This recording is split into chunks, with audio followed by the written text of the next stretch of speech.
an achiever who received multiple offers from Ivy League universities and ultimately chose Stanford University.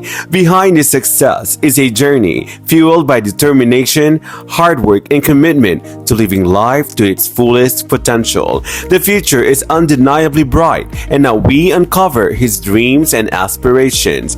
This is the inspiring story of Jan Dwayne Cacnio.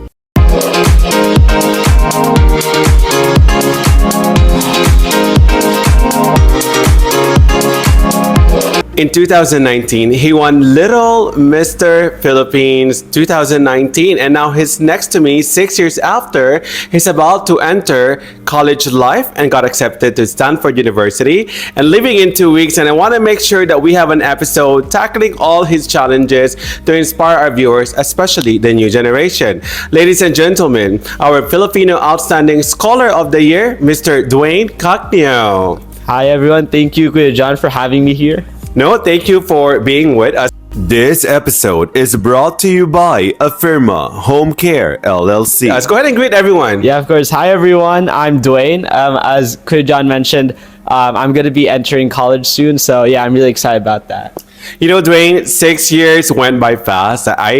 For me, I feel like you're still that young kid that I interviewed during the PIDC in 2019. And 6 years, you've been to a lot of things, right? Yeah. Tell us about what you've been through from being a child in the Philippines, coming to the US. How is it like? Yeah, absolutely. So in 2017, my family and I immigrated here from the Philippines. And absolutely, like when we first immigrated, it was a huge culture shock, especially surrounding the education system. And even as I went through like elementary school, middle school, and high school, really the college admissions process in the United States is like especially unique. Because like in the Philippines, like I think a lot of the basis for selecting students really just comes down to like their test scores and their grades. But in the United States, it's more holistic. So it really looks into your extracurriculars and obviously your personality. And so that was a big obstacle for me to overcome, especially as my mom didn't like attend university here in the US, or my siblings didn't do like the college admissions process for the universities I decided to apply to. Before we touch base on the college acceptance and all the process to apply for whatever universities you wanted to pursue, I wanted to know that migrating part to the US, when you were a kid, the cultural shock that you mentioned, was it hard? Yeah, I mean, I feel like I'm lucky and I'm privileged because I think my transition was not as hard as like many other people. Obviously, it was still like an obstacle, but I think I'm fortunate enough that I had already been really familiar with like American culture from the Philippines, and I think I'm quick to like assimilate and also understand and being open-minded about different cultures. And and I think I'm just lucky that my siblings and we had a lot of people who welcomed us here and made the transition easy for us. And I think you were at the right age because you acquired the language so fast, and also the culture, the way you speak, you're so eloquent. I don't hear any Filipino accent, but you still speak Tagalog? Yeah. Fluently? Yes. And you use it at home? Especially when I'm talking to my grandma every day. Yeah. And then from then on, I remember in 2019, I asked you, what is it that you wanted to be in the future? And you mentioned about the engineering field. Do you still see yourself pursuing that? Yeah, I remember in 2019, I said I wanted to be an aerospace engineer because I wanted to like make airplanes like more eco-friendly, help like reduce carbon emissions. But I don't think I want to pursue engineering anymore. But my passion for combating climate change, I think, has remained consistent, and it has been something that's been consistent in whatever I wanted to pursue. And so right now I'm thinking of like pursuing law, and I think I want to do it like focusing on still combating climate change and environmental issues. And that span of 6 years, correct? Yes. What made you realize, okay, this is not, because sometimes when you're young, 8, 9, 10, 11, you kind of still explore about your interests. That 6 years, what made you realize that, okay, I see myself being in the law field? Yeah, so coming into high school, I applied to this program at Paradise Valley High School. Called CREST, which is a Center for Research, Engineering, Science, and Technology. And basically in that program, you could either do computer science, bioscience, and engineering. And I did engineering. And so I took a lot of engineering courses over the course of my 4 years in high school, and I did like genuinely enjoy engineering. I think at just some point, like it was kind of like a constant debate in my head of whether I wanted to do engineering or law. But I think what really set in stone my passion for law was the opportunity I had to intern at the United States District Court of Arizona for a federal judge. And I think being able to be in the courtroom and being able to witness like our legal system play out was really what entranced me into like solidified my passion for pursuing law. That's an excellent story to share. I think it's important for a lot of your age to really experience different fields, to volunteer, Absolutely. right? To have field trips or to actually watch people doing their lifestyle. Exactly. For you to understand that your niche, your interest must be something that aligns to your career. Absolutely. And I think my biggest like suggestion for people who are like, especially for young people, is to really explore their interests, especially when they're coming into high school. I think it's the perfect opportunity for people to, not set in stone like just like one direction, because I think it's gonna be better for you to kind of explore everything now instead of coming down 10 years later and realizing that you're not passionate about like what you're doing. So yeah, absolutely, try new things Yes, definitely. while you're young. Yeah, I'm glad that you think that way, because a lot of the people your age now, they would think of a major because they want to follow their friends. Exactly. They want to know what's in demand. They want to know how are they going to have fun in college.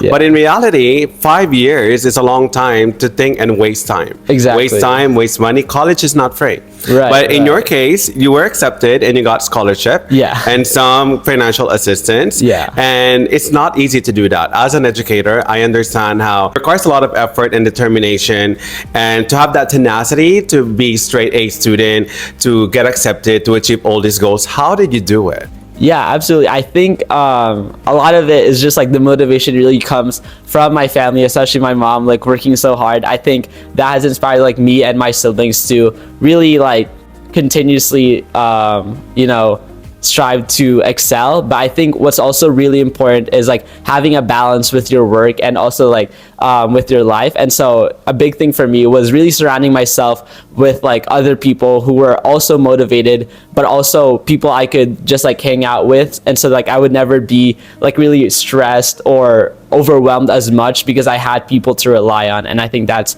really important in like anybody's success. Who instilled you the value of education?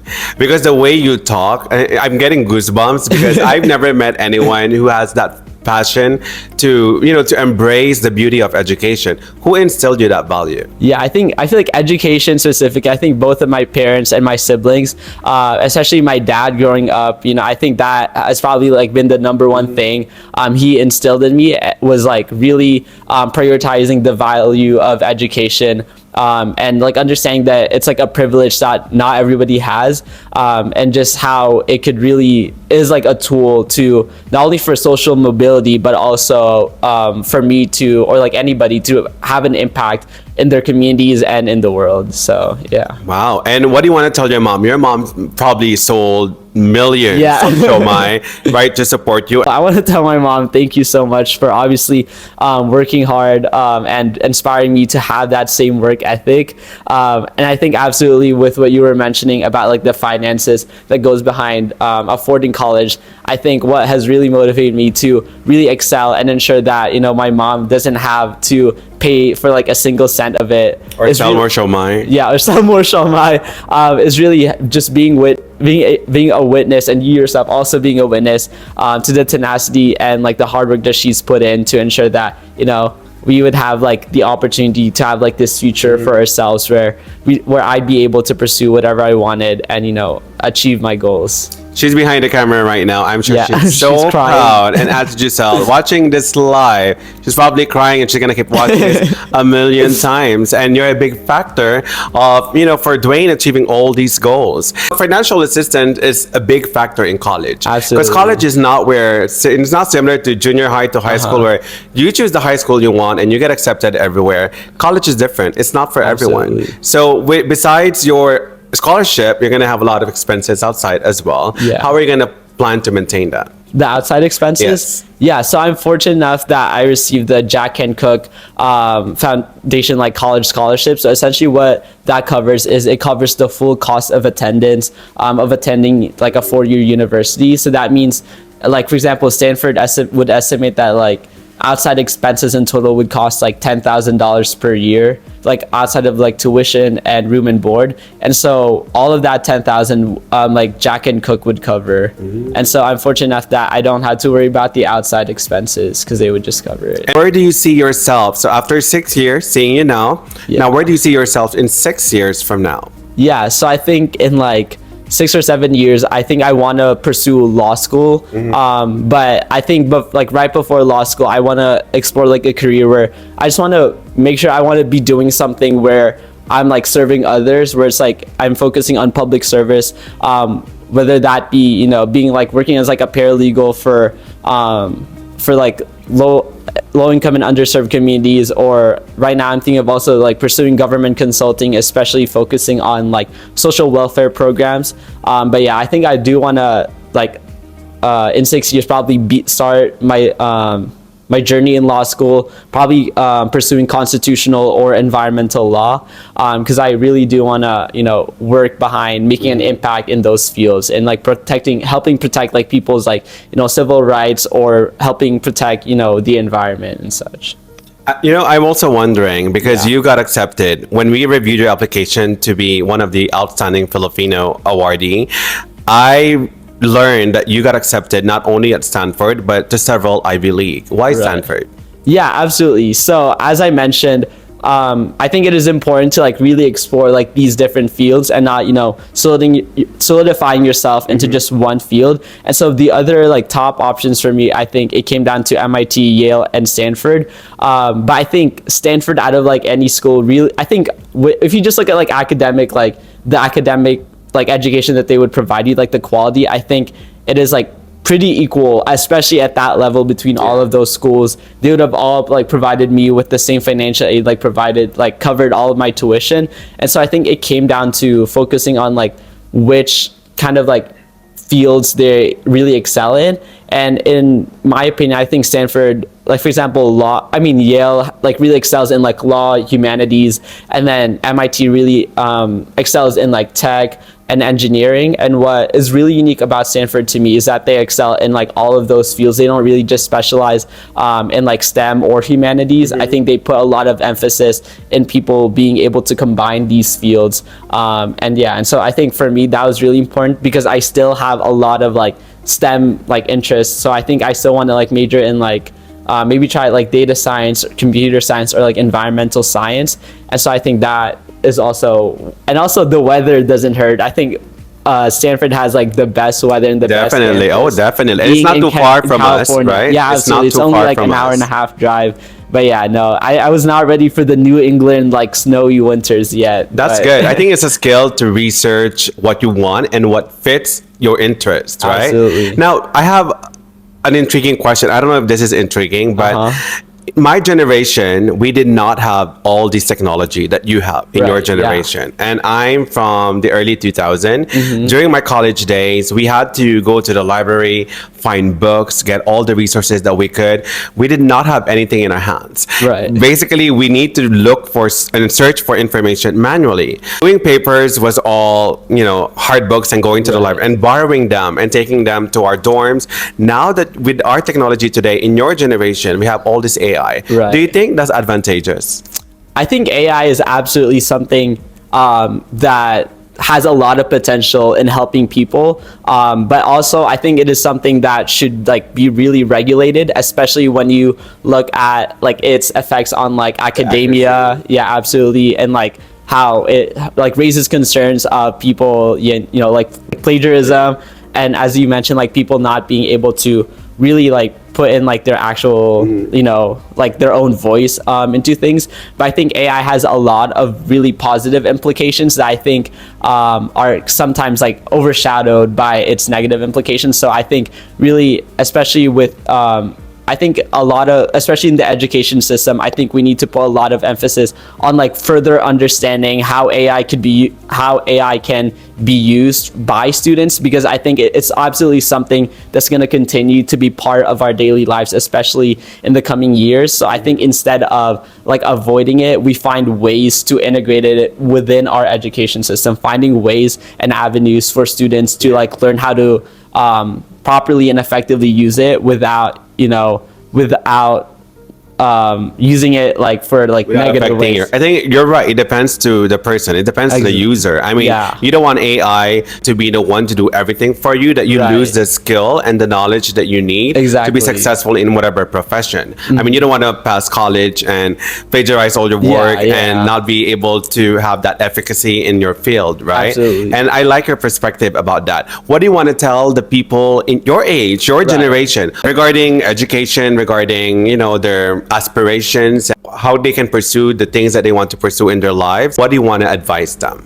Right. I mean, in choosing like the right path, absolutely, I think that's something that's really individual and like unique to each person. And as I mentioned, it was, for me in my journey, it was really important to be able to explore a lot of different things and a lot of different paths to pursue. And so I think to ensure that somebody has like the correct path, I think it's really just exploring a lot of these different fields, because I think each person definitely has something that's unique and like special that they could pursue.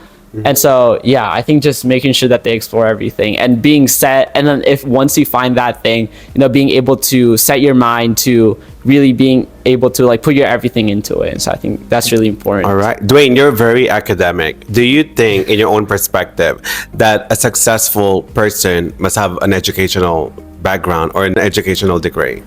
As much as I value education, I would say I have to disagree. I don't think it's like a prerequisite. I think it is definitely something that I fully believe could advance somebody, especially in their success. But I do think that success isn't linear, and I think it's multimodal, and I think it absolutely depends on each person. And so I think as a society, it's really important that we encourage people to explore these other paths that aren't just like focus on like pursuing like a 4-year college degree, like exploring the trades, like instead of people not really, it's like what I mentioned about like exploring different things, instead of people thinking that if college isn't right for them, then they're not meant to do anything.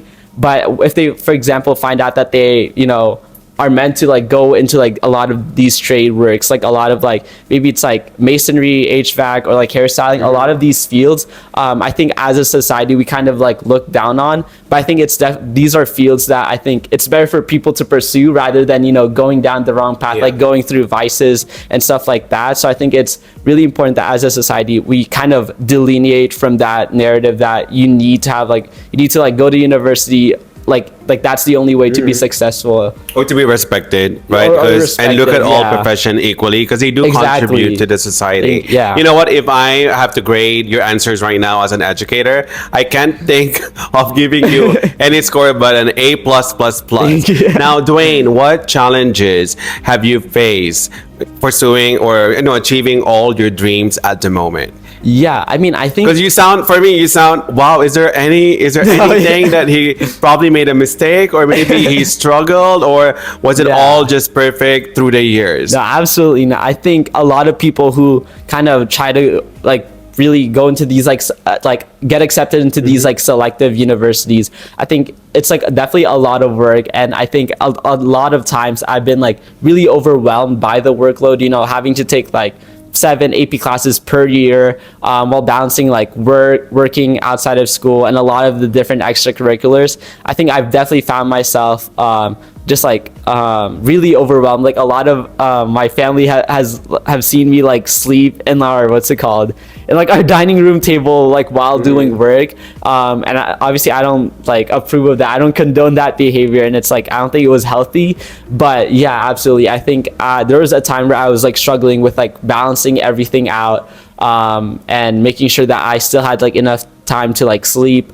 But I think what really was beneficial for me was really finding identifying my priorities. Like you don't have to do everything. Like you don't have to do every single extracurricular, but you should do the ones that like you're passionate about. And I think at that point, once you kind of have your priorities straight and like laid out, you're able to kind of be more like productive. And also I think like removing distractions was also really helpful for me. Like sometimes I would just give up my phone to my mom. Like she would never take my phone away from me, but like I would just like surrender it just because like I knew it wasn't like your priority. Yeah, it wasn't right? a priority Time at that management. time. Yeah, absolutely. And you're right. So in real life scenario, when you become an adult, when you have to face your own life after your academic, that you really have to know to find the balance. It's not all about I have to do this because this requires me to do it. That you have to understand your interests. You have to give yourself a chance to compliment, give yourself a pat in the back and reward yourself. Yeah. And I think it's also important to like also understand when it's like time to give up on something. I think that's something that like people are afraid of. But like if you, for example, if you're trying to pursue like swimming, like being a good like swimmer, but like you don't enjoy the activity or like you're not good at it. Well, it's not that I think you should give up just because you're not good at it. But like if you don't enjoy it at all, I think sometimes it's okay for people to understand that it's okay to like give up these things if it's not something that sparks joy for you. I agree. It's not probably the word give up. I think it's allowing yourself to open other doors. Right. Yeah. Because sometimes there are things that we want, but there are things that are really not meant for us. Right. Exactly, You're correct. Like even if I wanted to try a triathlon, but if I'm not fit for that and it's not me, I'm not going to force myself and expect or pressure myself to do it. But you really have to know that there are other opportunities. Just because you failed on one task, that does not mean it does not measure your success. Right. It does not measure your intelligence. You really have to just find your niche. Yeah. And for me, I think like the measure of whether or not you should continue doing something shouldn't be based on like how good you're at it. I think it's just based on like how much you're passionate about it. If you like enjoy, because I don't think you had you should, fun, of course. Exactly. If you have fun and you're not that good at it, you should continue pursuing it. I think it really comes down to like understanding like what makes you happy. Just like in any competition, it's not really about the winning. I think it's about the experience, the quality of time that you've spent, and the lessons that you've learned. That's the real winner there. What is one Filipino trait that you're proud of? I would say, absolutely, like the values that we have, especially when it comes down to just like working and like and also in working and also and being hospitable to other people. I think what I'm really proud of, like with being Filipino, is growing up, I've always been constantly surrounded by like a lot of people, and I think especially now that I'm older, like I really appreciate that I'm like more social and able to connect with other people. Like even though when I was like a kid, I really kind of hated like having to go to all of like these events or like these social events, but I think now I'm glad because it really like harnessed my ability to connect with other people. And I think that's something that you really like, a skill and like that you're really able to appreciate more once you're older. Absolutely. Yes, it's really important because you learn from the people that you meet. So Filipinos are friendly, especially, right? We love parties. Yes. We love buffets. We love attending events, even if we're not invited. I'm just kidding. We love events. We love events. Also, you talk about Filipino are persistent. Exactly. We have the grit. Persistent. We don't just give up easily. Yeah. I think they're hardworking. Absolutely. I think I see that in you. And we're all proud of you. Do you want to say anything as well to FanFast, who also recognize you and AZ Pinoy Unlimited for being the Filipino Outstanding Scholar of the Year? Yeah, absolutely. So I want to say thank you to FanFast and AZ Pinoy Unlimited. It's such a huge honor to be recognized as the Outstanding Filipino Scholar of the Year. And I really appreciate your generosity. I think it means a lot that like the Filipino community is really like investing in our youth, and I think that's absolutely something that I think is really important, especially when trying to make sure that a lot of our youth still connect with their culture and like connect with being Filipino, is that we really invest in our youth. And I think it's absolutely important, especially in harnessing like Filipino excellence, not just like within our communities, but especially in harnessing it like across the nation, across the world. Excellent. So Dwayne, last question. Yes. What is one lesson we could learn from Dwayne Cacnio? I always ask this at the end of my interview. What is your wisdom? What is something that we will never forget about you? What's your legacy? My legacy. Okay.